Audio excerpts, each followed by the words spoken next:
আমাদের গ্রাম অঞ্চলে একটা দৃশ্য দেখাবো আপনাদেরকে, যে দৃশ্য দেখে আপনারা খুবই অবাক হবেন।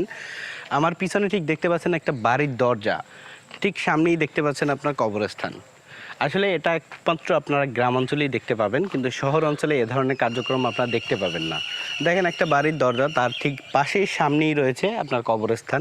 এখানে সারি সারি করে কবর দেওয়া আছে, ঠিক কবরটা সুন্দর এবং বাঁধানো আছে।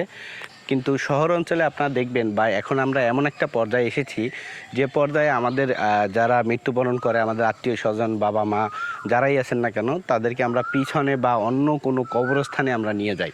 কিন্তু এখনও গ্রাম অঞ্চলে আমাদের সমাজে কিন্তু রয়েছে, তাদের বাড়ির সামনে কিন্তু কবরস্থান করার যে রীতিনীতি যেটা আছে সেটা কিন্তু এখনও চলমান আছে। এবং এটাই হচ্ছে গ্রাম বাংলার একটা ঐতিহ্য, এবং তাদের যে মায়া মহব্বত এবং এটার প্রতি তাদের যে আত্মীয় স্বজনের প্রতি যে স্মৃতিচারণ, সেটা কিন্তু থেকে যায়। কিন্তু শহর অঞ্চলে যারা রয়েছে, কিন্তু তারা কিন্তু এই স্মৃতিচারণ থেকে দিন দিন কিন্তু হারিয়ে যাচ্ছে, এবং তারা কিন্তু তাদের যে আত্মীয় স্বজন তাদের থেকে দূরে চলে যাচ্ছে।